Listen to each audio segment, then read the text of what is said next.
And hello, everybody. Welcome to the second episode of Two Guys Talking Sports.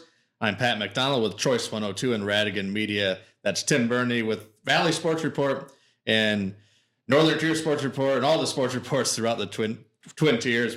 We're thrilled to be back for our second week here on Two Guys Talking Sports. We're going to start with week one of the Pennsylvania high school football season, Tim. Yeah, it was pretty interesting.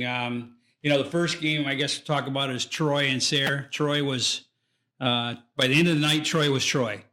But Sayre started things out interesting. Nick Pelicano with a long kickoff return to go up 6-0. Then Troy scores quickly 7-6. And then Pelicano hauls in a long touchdown catch from Carter Green. They go up 12-7. Ends up 84-12. Okay. But we knew what Troy was going in. But I don't care what the final score was. I'm willing to say right now that there may be only one other team in the NTL that scores 12 points on Troy's first team. And let's see how that plays out over the course of the season. They didn't give up many points last year. I think that's a good sign for this team. They're young, they're inexperienced, but they've got some athletes. And I think they're going to win a couple games. And they got 3 winnable games in a row now. So this is what's going to make or break your season, I think. And maybe most importantly is, from what I've been told, is no serious or real injuries coming out of that game, right? That's always the fear when you're playing a big team like Troy. That was the main thing. Just come out of that game healthy. Yeah. You knew you weren't going to win it.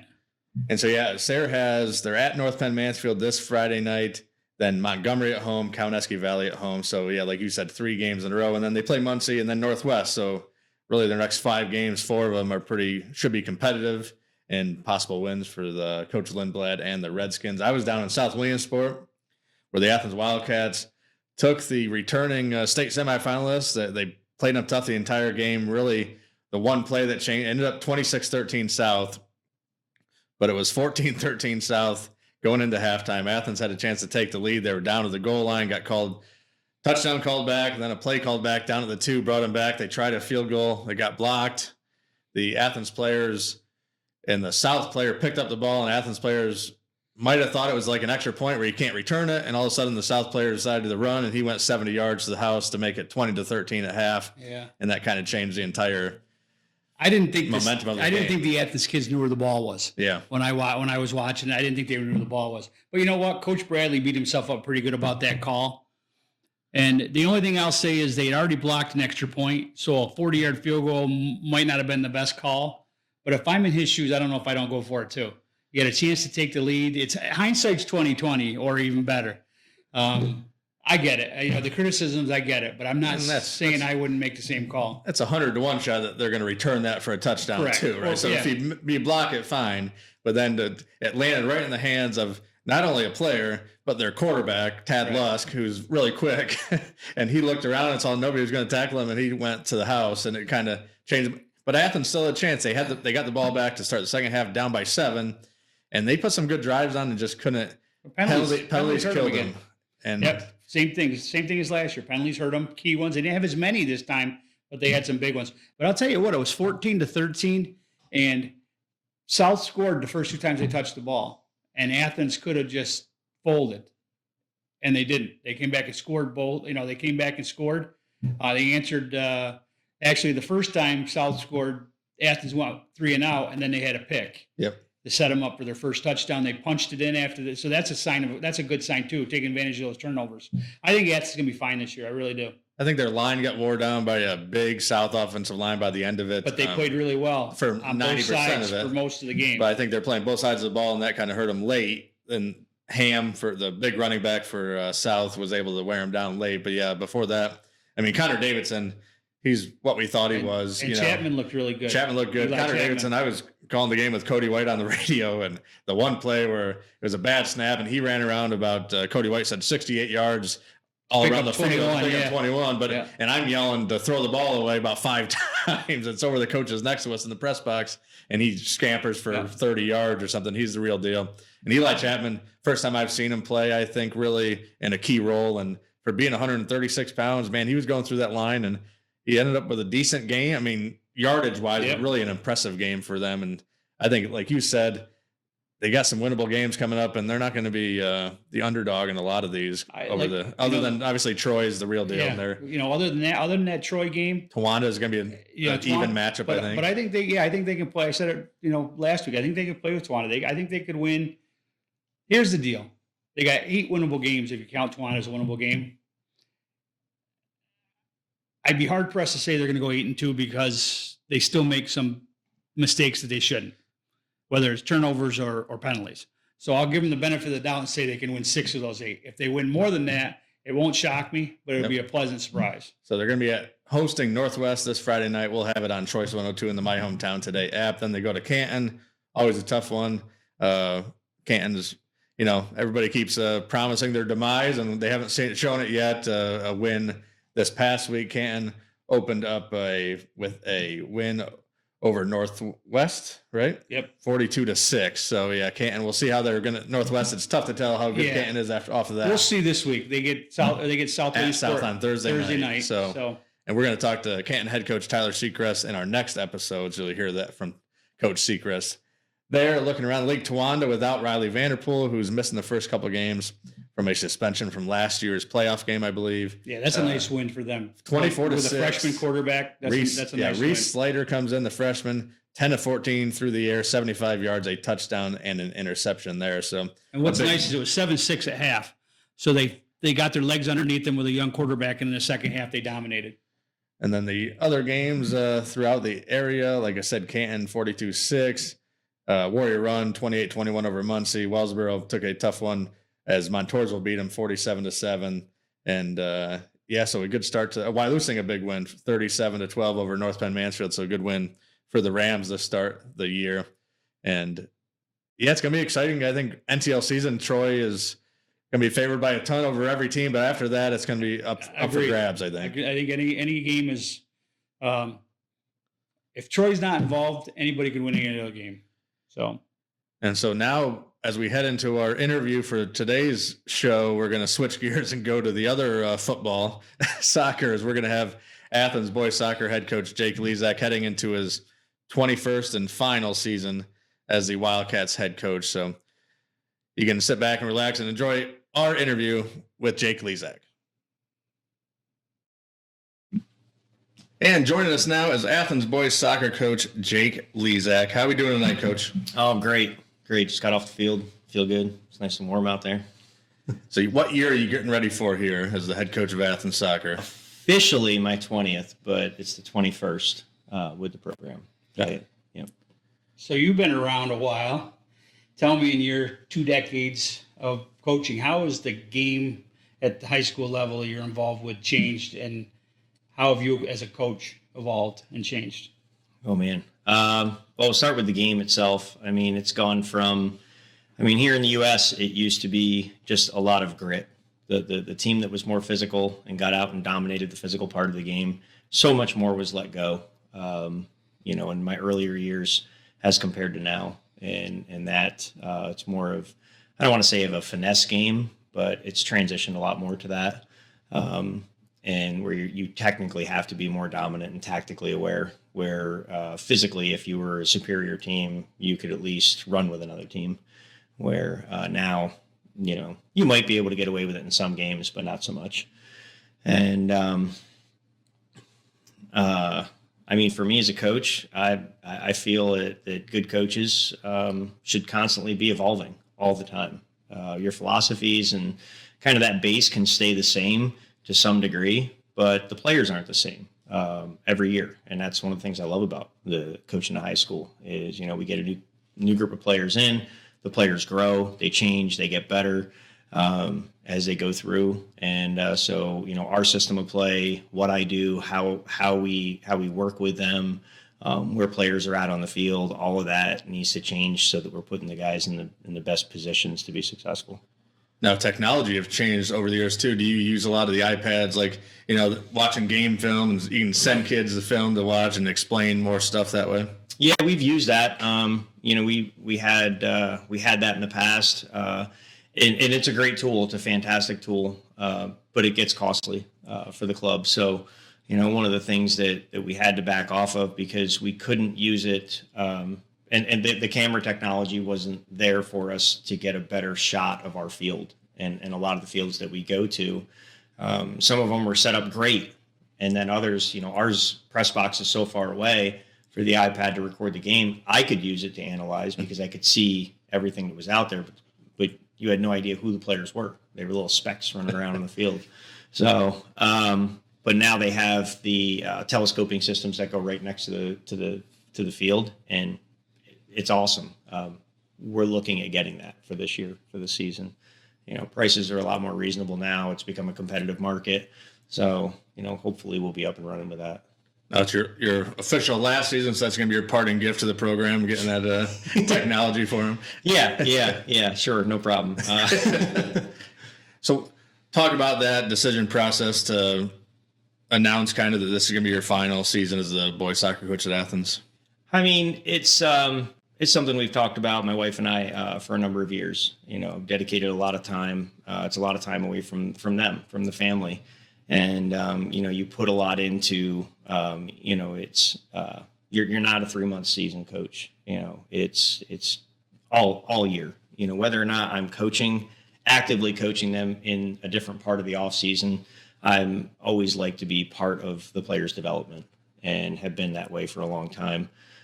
So we're strength training, we're doing open fields, we're doing all that. And I looked at it and, we're going into, we have an orchard business and, my parents are not spring chickens anymore.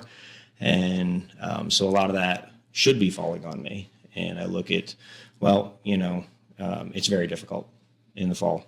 We're running a business, and especially on the weekends, this next weekend we go to Montoursville in the middle of the day. So I love the game. I love coaching, and it's been a blast, and we're having a great time so far this season. So I want to leave kind of like that at a high point for them and the kids and the program, and also just kind of move on to something else. Yeah. Looking at this year's team, the last few years you and I have talked, the biggest problem you've had is putting the ball in the net. Mm-hmm. How do you address that? I mean, how do you, year to year, when you have those issues? I mean, I know you work on different things for these kids, but how do you address that? A lot of it's repetition with the guys, and we've worked with the guys on mindset and just that switch of being hungry. I mean, you look at some of the best goal scorers, high school, college, professional level. They have a natural knack for getting in the right positions and doing those things. And that's just something that you get some of these guys, they just come through and they just got it. They just see the game comes to them and they see the field, they see the game. And then you get others that have to work relentlessly to do that. And right now, I think we're with a group of players that really want to score badly, and they know that's what we need. And so they're willing to grow there and to listen and understand. So that's really the biggest thing for us is coaching. It's one thing. It's the player's ability to be coached and to listen to what we have to say and then put that, as we all say, what's your coachability as a player? Can the players understand it and then put it into action? So we work a lot on the repetitions and the mindset of the players. Don't question what I'm asking you to do. Maybe question how I'm asking you to do it, but not the why. Let's go through, should I do it this way the coach has asked me, or should I do it the way I was? Well, let's find out. Is your way working? And I probably wouldn't have asked you. You said in the first story of the year we did with you that your numbers were a little lower than you're accustomed to, but you thought it might be beneficial for you. Talk about that a little bit. Yeah, I mean, it's when having a huge squad is great. You can split into two different things and two different groups and get the guys. It changes what your training sessions look like as a coach. But, and I'm preaching to the choir to the other coaches in the league that have been dealing with no JV teams and all that stuff. So, I know when I say I've got low numbers, they look at me and their eyes go up and they're like, really, how bad is it, coach? Wow, we feel so bad. We'll get the violin out. But, it's just different. But it's in a good way for us that the guys that want to be there are there. and they're going to work really hard. They're going to get the repetitions, and that's the benefit from them. Is instead of having 3 or 4 more extra guys to get those reps in, they're spinning right around, and they're able to get after it again. Okay. Now, you talked about the changes in soccer over the year. How about the fact that kids can kind of go on TV and watch a big European soccer match nowadays? Back in the day, it was kind of hard. You had to search for those, right? Now you can watch on FS1 or some of these different channels. It's early in the morning sometimes on a Saturday, but do you see your kids kind of getting into and watching some of the pro teams and more than just MLS? And it goes in phases. Yeah. It does. I have some players who know exactly who the top players are in the world, and they follow them, and they have their team, and they do that. And I think in a rural area like us, it grows much, much slower. And but when you become a 3rd or 4th generation player, and your family follows a team, and that starts to happen, it's just like football, baseball, basketball. Here in the U.S., why are you a Jets fan? I mean, really, you're a Jet, not speaking bad on the Jets, but we all know. But it's and kids will look at you and be like, I don't know, my dad and grandpa are, or my mom's always been a diehard whatever fan, and so some of that is really hard to break through. Where kids are on the weekend, where are they going to go around here to catch a professional game? That's hard. Now we have Gaffer City. They know about that now, and we have the Binghamton team, but that's in the summer. So we aren't right outside of Red Bull Stadium, where we would see a big difference in that. I'd like to think the guys having access to it, being able to watch it right on FX and Peacock and all that stuff, would be able to watch and would sit down and watch a game. I know for me personally, it's hard because it's during the day here. And even college football, it's hard, because it's during the day. I would sit and watch any of those games, but I got stuff to do, right? Like a lot of other people, and that's a difficult thing. Being the time that it is. I think the MLS is growing, and that our ability to watch that is definitely growing. You see some later games on, but it's just hard for them to crack that monetary scale, I guess. And bringing that Messi guy in is okay for MLS, I think. It was okay. For years, you guys have gone down south and struggled to win. You had a 2 or 3 year streak there where you won one, and I think you second, year before and a year after.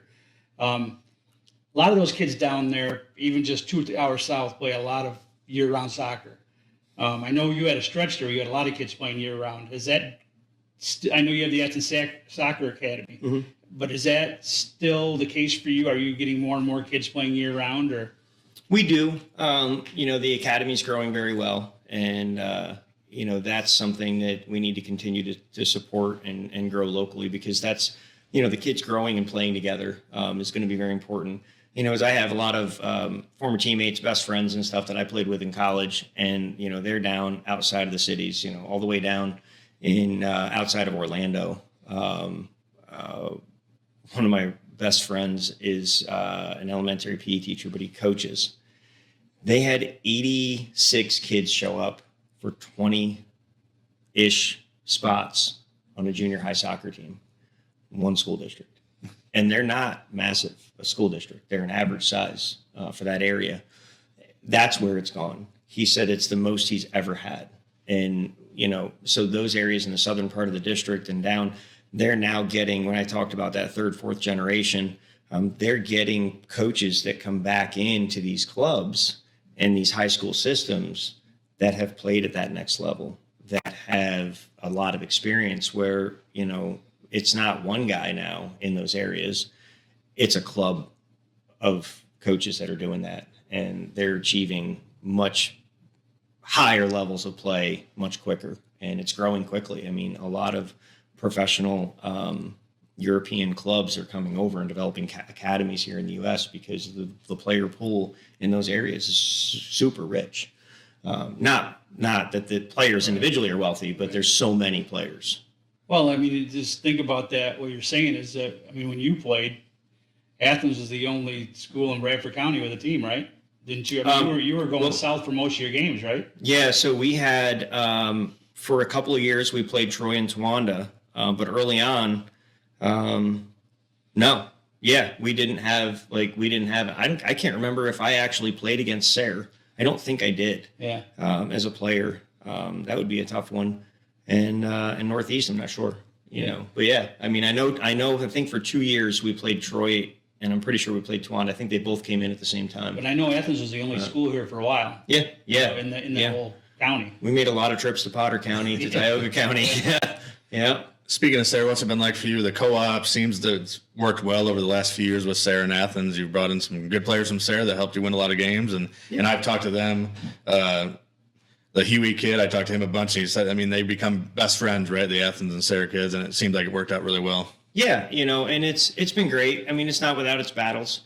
I tend to forget that there are two schools that we're contending with. So I sit down, I make a schedule this year, and then a parent reminds me in a great way, and hey, coach, you have practice early Friday morning, but my son starts school Friday. I'm like, oh my gosh, yes. Those little things I forget. And so, yeah, but everybody really works well together, and the players, I mean, it's seamless. There have been no issues. So it's been great. I embrace the fact that the kids that want to play are going to come play, and let's go. Let's get on the field and do it. I don't want to get you in too much trouble here. I know we talked years ago. Part of that struggle when you went down to District 4 and play was the physicality down there. The refs kind of let it go more down in the southern part of the district than the NTL. It seems like it's changed. There's more physical play up here nowadays, but have you seen that change at all, or how difficult is that still? I mean, it's tough. It's different. The biggest thing that we beg for is consistency. We just want the games to be consistent both ways for both teams. I mean, we've gone down and just played in regular season games where we've walked out with 15 fouls called against us, and we're like, how are we going to play? And the other team had 13, and then we turn around to a district game and they let the same things that they called as a foul, they let it go, and then it gets brutal. I think no matter where you go, the biggest thing you look for from an official, as a group, collectively, is just consistency. And I get in a game, all of us are going to see one thing as a foul, and that's not. We're all going to talk about it differently, and that's the same in any sport. But the hardest thing to do as an official is in the middle of a game, in the midst of a game, is to maintain consistency. When you call this foul here, when you see it on the other side, you have to do the same thing, even if it's questionable, and that's going to save you a lot of headache. And, we've been down there, they've let some things go, and we were like, whoa, like, all right, boys, get ready. And then you turn around, even in the regular season, and we play a game up here, and we're playing that hard, because we just got done playing the Midwest. And so we go into the next game, and we're playing hard, and we're playing physical, and we're doing those things. And, we're getting nailed. And we're like, oh my gosh. So the guys have to adapt. And they struggle with some of that sometimes. And sometimes they don't. But, yeah, it can be different. It can be tough. I got one last question for you. My most memorable moment, obviously, of coaching or of covering your teams for the last 15 years of Valley Sports Sport was your district title win. But that's another one of the most memorable moments I have is I think it was state quarterfinals down in the Harrisburg area. Yeah. Perhaps the coldest sporting event I've ever covered, and the wind was whipping. My camera froze. Hazleton. That was the most brutal game I've ever covered. Yeah. Talk a little bit about that team and winning the district title, and then that game a little bit. I mean, that game, wow. I mean, that team, that was a great team. And to be honest, I think they should have put they should have put it back-to-back championships together. But can't change that now. But it really was a special team. I mean, they had everything. And, from the back line, I think that might have been the group where inside the league, we didn't get a goal scored on us within this regular season. It was 4 or 5 goals, something like that. I mean, their goals against average was outstanding, and we knew where we should have been. But we went into that game, and again, nothing against PIAA or anything else, but I struggle to see why that game was played, right, and why that game was played at a facility where you couldn't keep the other team. We had to either sit on a bus, and we had nowhere to warm up, and then you got 20 minutes on the field. I get to 20 minutes on the field, but the conditions were brutal. We watched. I think it was like 18 degrees or something like that. It with was a wind chill. Yeah, or I think it was 18 degrees without the wind chill. I mean, it was the coldest event I've ever covered. Yeah, football included that got played 3 weeks later. It was awful. I know. One of the first goals that they scored in that game was actually just physically just blown into the back of the net because of the wind was so bad. I remember your goalie kicked one and it went straight up in the air. The wind hit it and it came down about 10 yards in front of him. Yep. And he had a leg. And he did. And he was an outstanding keeper. And I mean, we struggled to adapt. The other team didn't. And that was the story of the game there. I do regret putting us into the wind in the first half. I thought we would have the legs then in the second half, and the other team would struggle. But we should have come out and jumped up on them. So that was completely my fault. But it was still a great team. And that was the team with Luke Arnold and Sumner and Sheftick and those kids, right? Yeah. Who were some of the other kids on that team? Sheftick, Lane, Vosberg, Maslin, Ellis. Oh man, there's so many. I know they're probably my phone's probably going. Coach. Yeah, but that was a great team. It really was. It was, and they had players that could play multiple positions and do a lot of great things, and that we brought. That was a heavy laden junior class. I think Willie Tilley was one of our strikers in that game as a senior, and then he moved on and went and played down at Williamson. The trade school for boys. He played for 4 years down there, captained that team. A lot of the guys did, and they had opportunities to go on. But, they were talented. Last question. So I want you to fast forward a year from now, August 5th or 7th or whatever. Number one, are you going to make it in the contract going forward? They have to practice out of SRU so you can go watch a little bit? Or and then what's your mindset? I talked to Jack Young last year about this when he first stepped away. And I tried to get him on the air right away with me calling games. He's like, I'm going to take a little bit of time. I don't know if I can handle it. But then he eventually came on with us. But what's it going to be like for you next year, next fall, that first, 2-a-day practice or heat acclimation, whatever they call it now? What do you think that's going to be like? And how are you going to handle that? I don't know. Hopefully I'm excited. I really think that a new coach and, coming in, hopefully would continue some of the traditions that we've had for so long, but at the same time start some of their own, so it's okay, and I think that'll be a decision between the coach and the players and, what they want the new, that to look like and keep going. But they're always going to be Wildcats, and it's going to be our soccer program.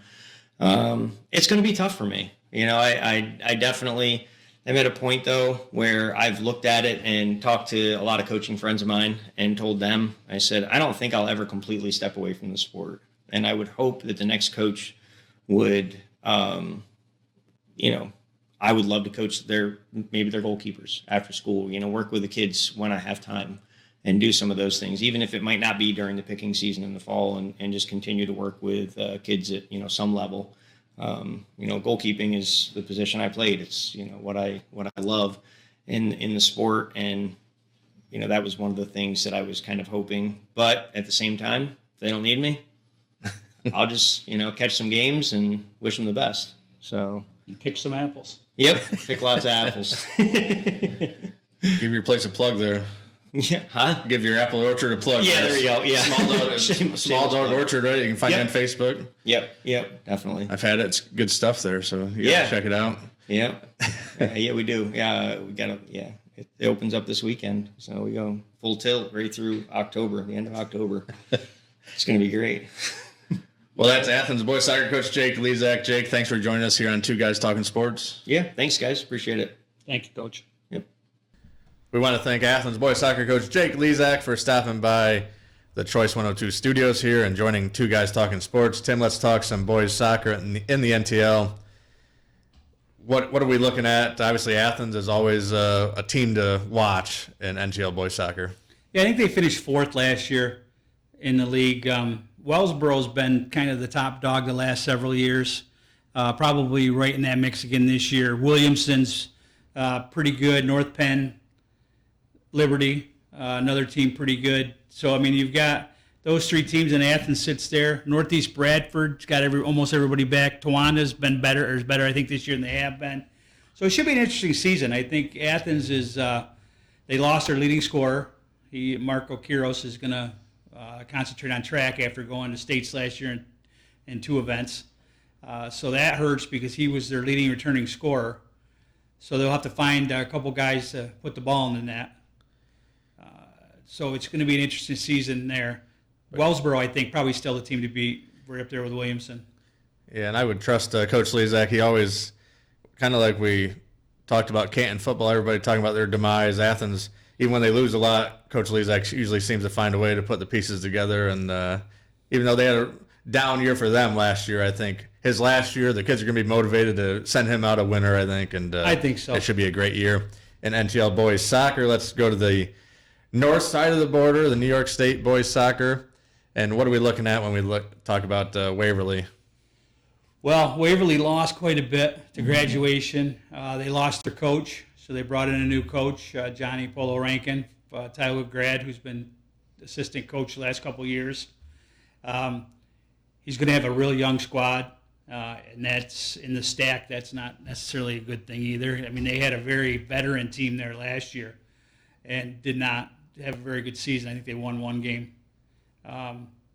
So I'm hoping the best for them, but I think it might be a little bit of a rebuilding time. First year coach, young team. We'll see, what kind of strides they can make this year. That's the growing pains of Waverly moving from the IAC to the stack is. Well, and they've got 63 kids on the football team. Yeah, there's only so many boys in that high school, And that state championship definitely helped the football numbers. And I saw at least one soccer player with a football helmet on the other day at practice when I was there. So, I don't know how many they lost, but it's tough to compete. And speaking of competing with a championship football team, Tioga has dealt with it for a long time now. Talk about their boys soccer team, always kind of fighting for numbers, but they always put a decent program out there. Last year they got to the playoffs. They didn't have a team for 3 years, and Adam Lehman, who's coaching them now, came in. The first year they played an independent schedule and won 1 game, and the second year they came in and I think they won 2 or 3 games. And last year I think they were at least 500. And Tyler Rowe had a record-breaking season. Yeah. He ended up breaking the single-season record and the career record in scoring, but he's gone.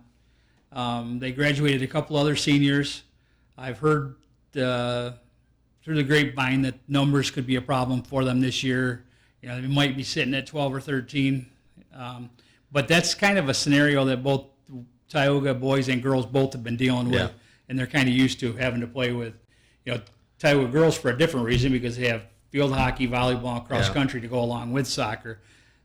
The boys soccer program has to deal with the football team having, Absolutely. At school they had 45 kids out this year. They graduated 57 kids in the spring. So, I mean, you do the math. And volleyball, just like football, volleyball's been one of the top teams in the area for a long time under Des Ford. So, yeah, it's tough always, but they go out there and fight game in and game out. So it should be exciting soccer season. We'll talk more about soccer and all the other sports here on Two Guys Talking Sports. Tim, another great episode. Looking forward to the next one. Me too. I'm looking forward to talking to Coach Sechrist. Absolutely. Well, we'll talk to you on episode 3 of Two Guys Talking Sports.